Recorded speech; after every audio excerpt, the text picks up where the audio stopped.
To build your Cat 5 LAN cable, you're going to need some cable. Now it's got a nice short, maybe 1.5 foot long length, just for to show you how to do it. You need 2 crimp-on connectors. You can buy these at your local stores. A nice little pair of cutters, just for basically cutting the wire, not much. And a good pair of cable crimps. There, put all aside right now. Alright, first up, we're going to need to cut back our cable shield.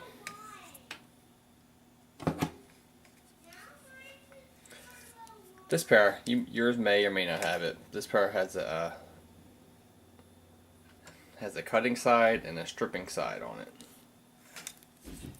So we can put our cable on. We're gonna make a cable kind of long at first, just so it makes it nice and easy to use. So we cut down and close a little bit, turn our cable, and unshield it.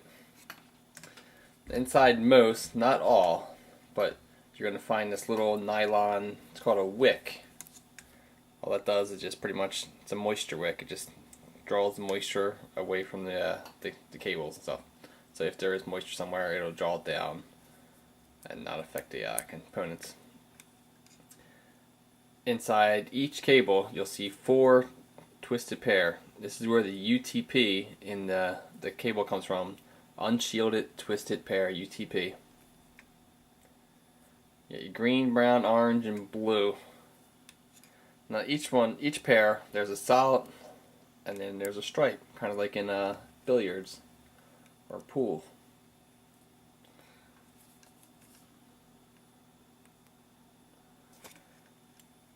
You know what, go ahead and untwist each pair.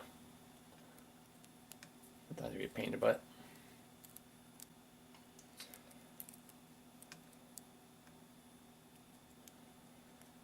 Now, alright, we got them all cut out already.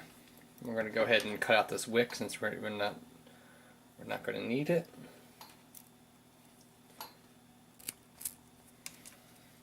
Throw the wick to the side. Alright, so now we got all of our twisted pairs are separated, so we have 8 individual wires. Now what we're going to do is we're going to build this to a TIA EIA 568B standard. Now, these are the standards you'll see. Every cable that you end up buying in the store is most likely going to be this. There's also a 568 Alpha or A. Now, most times you're not going to see those, and you'll end up if you want a crossover cable, one which you can connect computer to computer, or for some devices require crossover where you get the transmit on two wires and the receive on the other 2 that they cross over. If you need that, then I'll show you how to build those as well. It's basically simple. It's just the green and the orange are the only 2 that will end up getting reversed. The blue and brown stay exactly where they are. Okay, so now that we got that done, we're gonna put our wires in the correct order. Now the correct order for our 568B is we're gonna go with white orange, then white green, then blue, then white blue, where'd it go? Yeah, it is. Then green, white brown, and then brown. Kind of like when you're racking up pool balls, if you got 2 stripes or 2 solids next to each other, you did something wrong. They're all going to be stripe, solid configuration. And what we're going to do is, if you cut these to length that you're going to use to begin with, then it's really hard to straighten them out. That's why we cut them. That's why I cut them a little longer. Right now, I cut it off about 2.5 inches or so. And we want to make sure our cables stay in the exact positions that we want them in. Now that we got our cables nice and straightened out, nice and long, we can see exactly how much we need and how much we need to cut back. Normally you only need about 3/4 of an inch or so of cable to show, because when our cable crimps,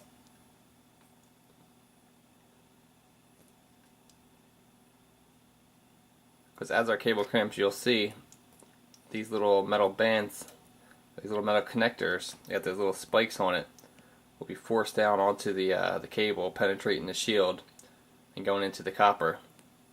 Also, back here, there's a tab that gets pushed down as well, which ends up grabbing the skin of the cable. So we want to make sure that you don't want to cut back too far, you don't want to keep it too long. So you want to line it up to where roughly how much you need to cut, and like I said, it's roughly about 3/4 of an inch. Now we got our spot. We'll get our wire cutters. Okay, now we got our wires cut off. Verify our order once again. White, orange, orange, white, green, blue, white, blue, green, white, brown, and brown. So we want to try to keep these as even as possible, just because when they get plugged in, you're going to make sure all 8 of them want to touch the stops, or the back cell. So the way we want to do this is, there's a tab slide, that's going to be on the bottom, so we can see everything from the top.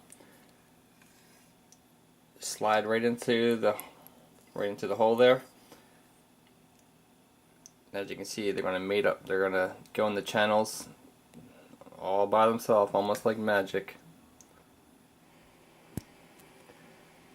Then they're going to push all the way back. You want to verify that all, see, if they're pulled back a little bit like this, if not all of them are there, then when the pin goes down, it's not going to seat, it's not going to gather onto the copper, you're not going to get a good connection. So it's very important that all 8 are pushed all the way back. And you can try to look from the top, look from the front, make sure you got all 8 of them touching. And it's a good idea to take one last gaze to make sure that your order didn't change when it was inserted. White, orange, orange, white, green, blue, white, blue, green, white, brown, and brown. That's the way we like it. Alright.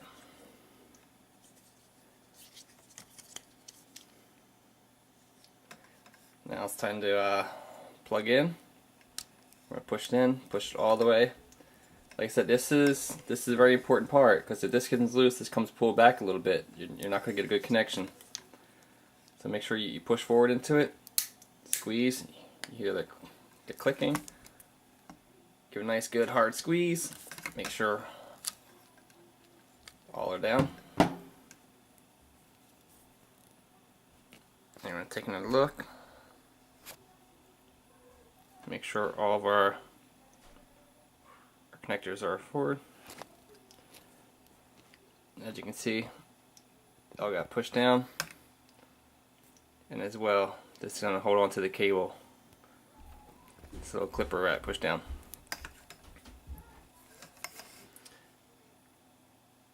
So everything looks good for there. We're going to do the other side real fast. Thanks for watching. Don't forget to rate, comment, subscribe whether you hated the video or liked it. Either way, leave your comments, leave your feedback. Always appreciate it. Thanks again.